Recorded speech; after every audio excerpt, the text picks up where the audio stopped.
The sun was setting on the small alien village, painting the sky in shades of red and gold. Dust floated in the warm air, and the houses, built from wood and stone, stood tired and broken after many years of neglect.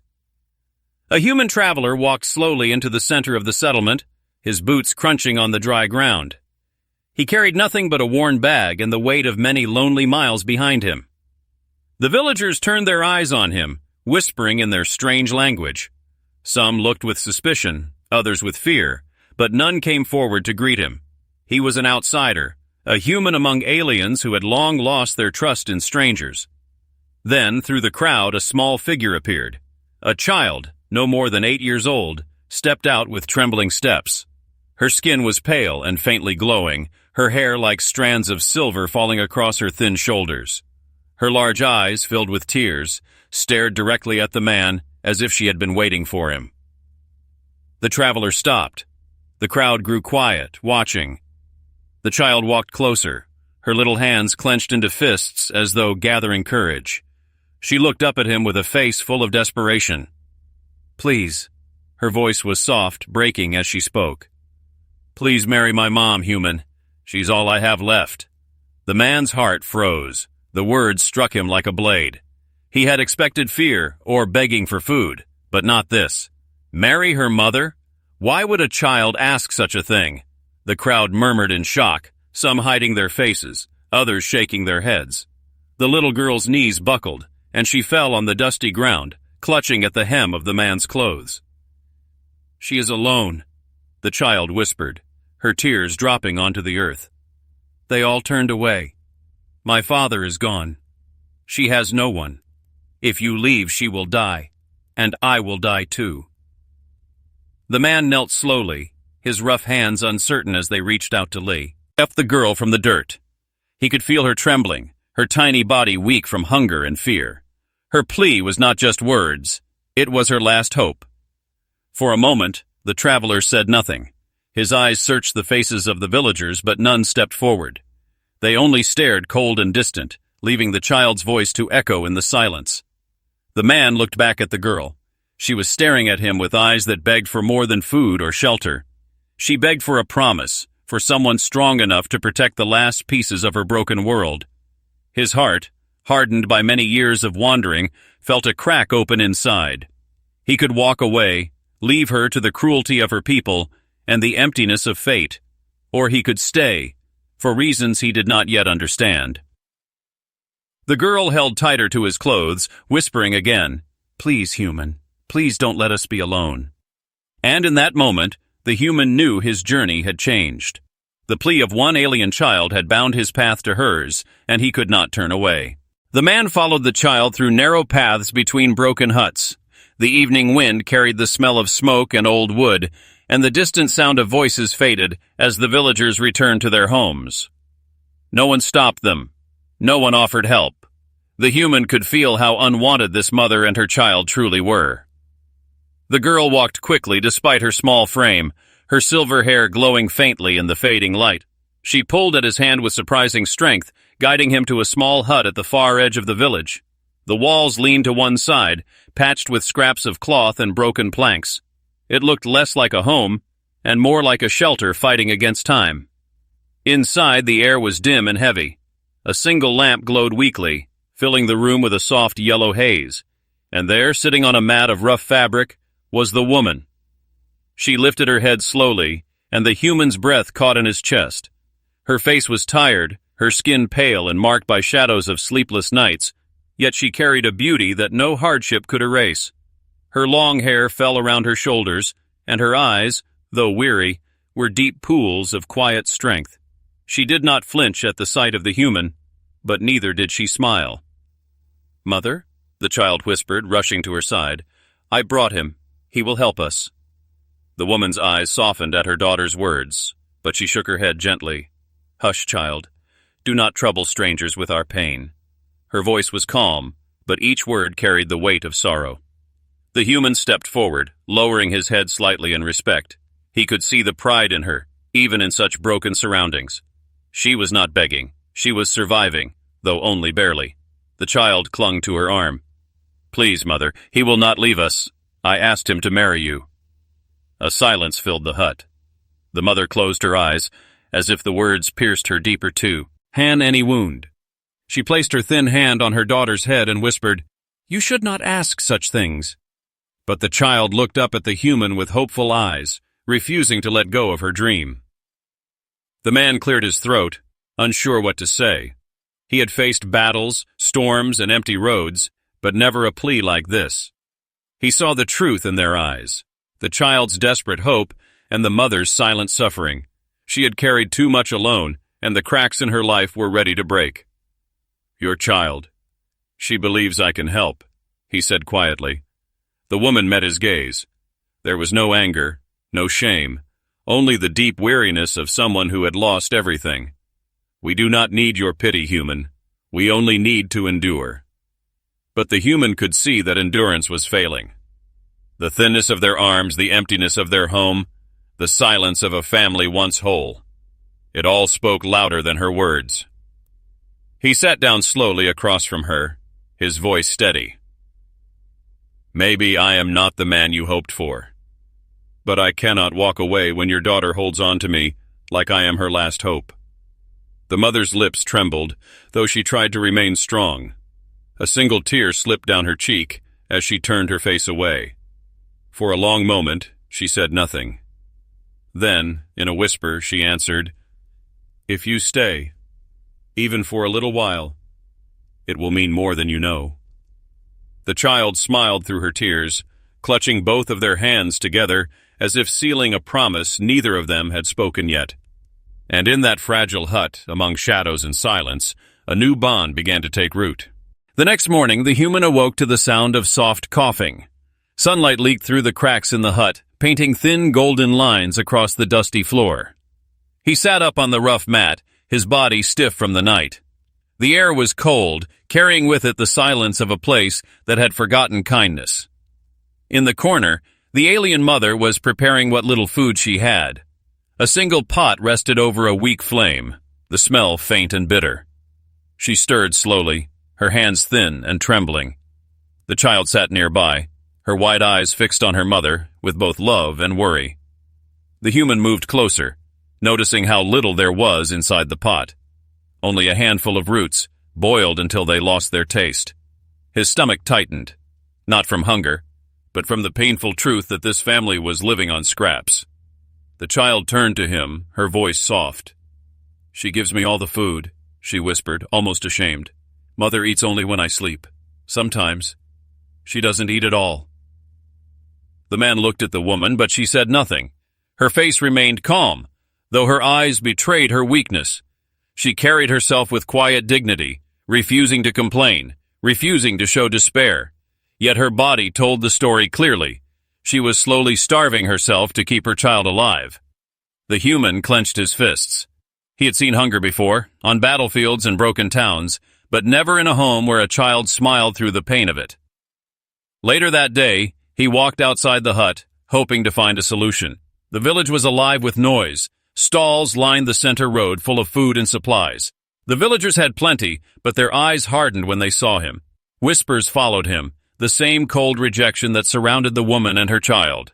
He approached one stall, pointing to the food. "How much for this?" he asked simply. The merchant sneered. "Not for her kind, and not for you if you stand with her." The man felt heat rise in his chest. He wanted to argue, to force them to see reason, but he understood their cruelty was deeper than trade. It was hatred, old and sharp. He turned away, his jaw tight, his mind racing for answers. When he returned to the hut, he found the child sitting on the ground, drawing shapes in the dirt with a stick. Her voice was small. "They don't like us. They never will. Father told us once that love can be a shield, but he's gone now." The human knelt beside her, placing a hand on her shoulder. She looked up, her eyes shining with trust, and he felt the weight of her words settle into his heart. Inside the hut, the mother spoke at last, her voice firm but quiet. "You do not need to carry our suffering, human. We have learned to endure, even if it means one day we fade away." The man turned toward her, his eyes sharp. "And let your child fade with you? No." His voice was steady, but inside he felt the burden press heavier. He knew then that he could not leave. The child's plea had tied him to their fate, but now the mother's silent sacrifice bound him even tighter. Their survival was no longer theirs alone. It was his burden too. And in the silence of that fragile hut, the human made a silent vow. He would not allow them to vanish into the dust. The human had stayed for several days in the alien woman's hut. Each morning he woke to the sound of the child's laughter, small moments of joy that tried to hide the hunger in their lives. He repaired the broken walls, gathered firewood, and shared what little food he carried from his travels. For the first time in years, the hut began to feel less like a dying shelter and more like a home. But the village had noticed, and the village did not forgive. It began with whispers. Wherever the human walked, eyes followed him. The merchants closed their stalls when he came near, and the villagers turned their backs. Some spat on the ground as he passed. Their anger was not just for him, it was for the choice he had made to sit with the outcast widow and her child. That evening, as the sun sank and shadows stretched long across the ground, the first stones came. The human heard the sharp crack against the wall. He stepped outside, his eyes narrowing as several boys laughed and ran into the night. Another stone struck the roof, breaking through the fragile wood. Inside, the child screamed, rushing into her mother's arms. The man picked up the stone from the dirt. His jaw tightened. This was no accident. It was a warning. He stood guard outside the hut until the stars filled the sky. The village was quiet, but he felt the weight of unseen eyes. The message was clear. He did not belong, and neither did the ones he was trying to protect. The next night it grew worse. A group of villagers gathered near the hut, their torches burning bright against the darkness. Voices rose in cruel chants, mocking the woman and her child. Some shouted that the human should leave. Others demanded the widow be driven out once and for all. Inside the hut, the child clung to the man's arm, her small body trembling. "Please don't go," she whispered. "If you leave, they will hurt us." The Maudis. Held her daughter close, her face calm but pale. She looked at the man with silent apology, as if this cruelty was her fault. But he saw through her silence. She had been enduring this for years. The difference now was him. The human stepped outside, standing in the path of the torchlight. His figure was tall and firm, a shadow against the fire. The villagers fell quiet for a moment, surprised at his boldness. "Enough!" his voice thundered across the night. "You throw stones at a child. You shout at a widow. Is this your strength? Is this your honor?" The villagers murmured, uneasy, but one man stepped forward. His eyes were sharp with hate. "She is cursed. Her blood is weak, and you, human, are a fool to defend her. Leave now, or share her fate." The human's hand rested on the hilt of the blade at his belt, though he did not draw it. His voice was steady. "I have fought monsters greater than you. If you touch them again, you will see the difference between a coward and a protector." A heavy silence followed. The villagers shifted, their courage shrinking beneath his gaze. One by one they turned back into the night, their torches fading into the distance. When the human returned inside, the child leapt into his arms, her tears wetting his shirt. "You stayed," she whispered. "You didn't let them take us." The mother's eyes glistened in the lamplight. For the first time she bowed her head to him, not in weakness, but in gratitude. That night, the man realized something deeper. He was no longer just a traveler passing through. By standing against the village, he had drawn a line, and once that line was crossed, there was no turning back. Morning came quietly after the long night of shouting and stones. The village had returned to silence, but the scars of fear still lingered. The hut felt fragile, yet inside it there was something new, an unspoken bond growing between the human, the widow, and her child. The human worked from dawn. He patched holes in the roof with spare wood, tightened the walls, and cleared the broken stones from the ground. The child followed him everywhere, her small hands trying to help even when she could barely lift a piece of wood. She laughed when he teased her, and her eyes, once filled only with tears, now carried sparks of hope. At midday, the mother stepped outside with a bowl of soup. It was thin and watery, but it was all they had. She placed it before the man and spoke softly. "You give your strength for us. At least let me give you something in return." The man took the bowl, his gaze meeting hers. There was no need for words. The warmth in her eyes said more than thanks. He noticed how she moved carefully, hiding the weakness in her body, but he also saw her pride. She did not want pity. She wanted respect. Later that evening, as the fire crackled low inside the hut, the child asked the human to tell her a story. His voice was rough, unused to such gentle requests, but he began to speak of stars he had seen in his travels. He told her of worlds where skies burned green and oceans glowed in the dark. The child listened with wide eyes, her imagination carrying her far away from her broken village. The mother listened too, though she pretended to be busy mending a torn cloth. A faint smile touched her lips, the first true smile he had seen since arriving. But the peace was fragile. Outside the hut, the sound of footsteps reminded them that the village was never far.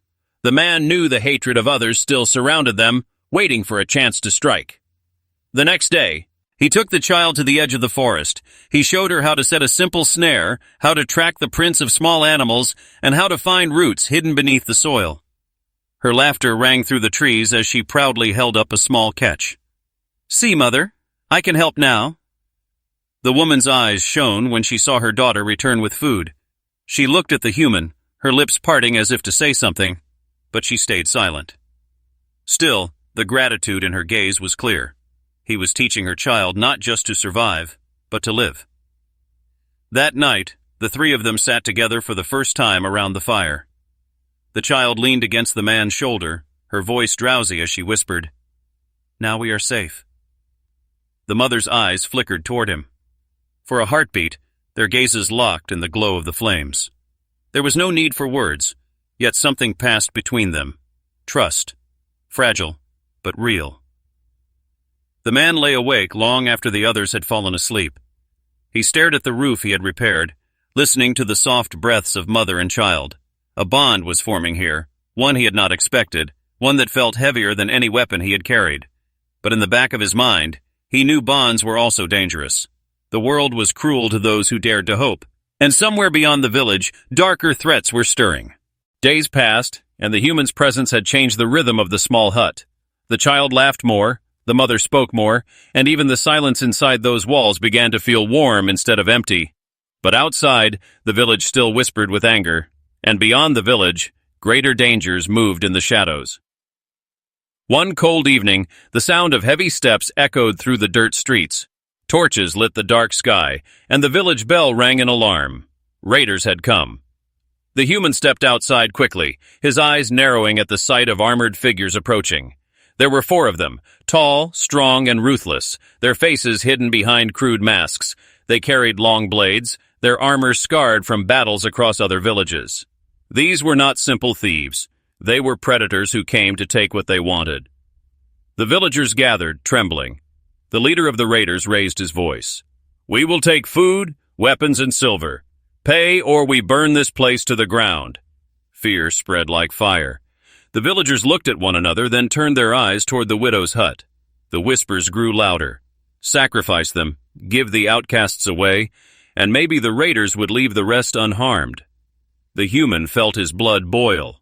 He saw the mother clutching her child inside the doorway, both of them shaking as the villagers pointed toward them. It was the same cruelty, the same cowardice, now dressed as survival. One villager shouted, "Take the widow and her child! They are cursed blood! They are nothing!" The human stepped forward before the words could cut deeper. His boots struck the ground hard as he moved to stand in front of the hut. His voice rang through the air, steady and cold. "If you want them," he said to the raiders, "you will have to go through me." The leader laughed, his mask gleaming in the firelight. "One human against 4 raiders? Foolish." But the man did not step back. He drew his blade, its steel catching the torchlight. His stance was firm, his eyes unflinching. Behind him, the mother whispered to her child, holding her close. The girl's small voice trembled. "He won't let them take us. He promised." The villagers scattered, unwilling to share his fight. Cowards hid in their homes while the humans stood alone. The raiders advanced, their weapons raised, expecting an easy kill. The first strike came fast, A blade slashed through the air, but the human blocked it with strength born from years of hardship. He countered with a heavy strike that sent the raider stumbling back. The second rushed in, but the man ducked low, slamming his elbow into the raider's ribs before pushing him away. Torches flickered wildly as steel clashed in the dark. The sound of metal rang across the village, the fight echoing through every silent home. Blood marked the ground, but the human did not falter. He fought not for glory, not for pride, but for the fragile bond he had found inside that small hut. The leader charged at last, his blade aimed straight at the human's chest. For a moment the air froze, but the man met the strike with a roar, forcing the blade aside and driving his own steel deep into the raider's armor. The leader fell, his torch rolling into the dirt. The other raiders, shaken, dragged their wounded and fled into the night. The village was silent once again, but this time with shame. They had hidden while a stranger bled for the ones they had cast aside. The human stood panting, his blade dripping, his body marked with cuts.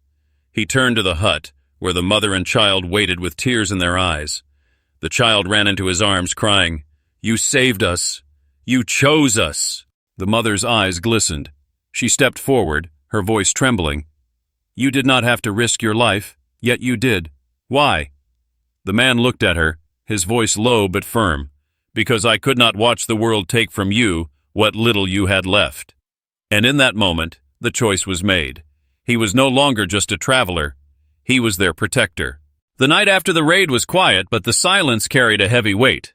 Smoke from broken torches still drifted in the cold air, and the ground bore marks of the battle, the stains of blood, the dents of steel, the proof of a fight for survival.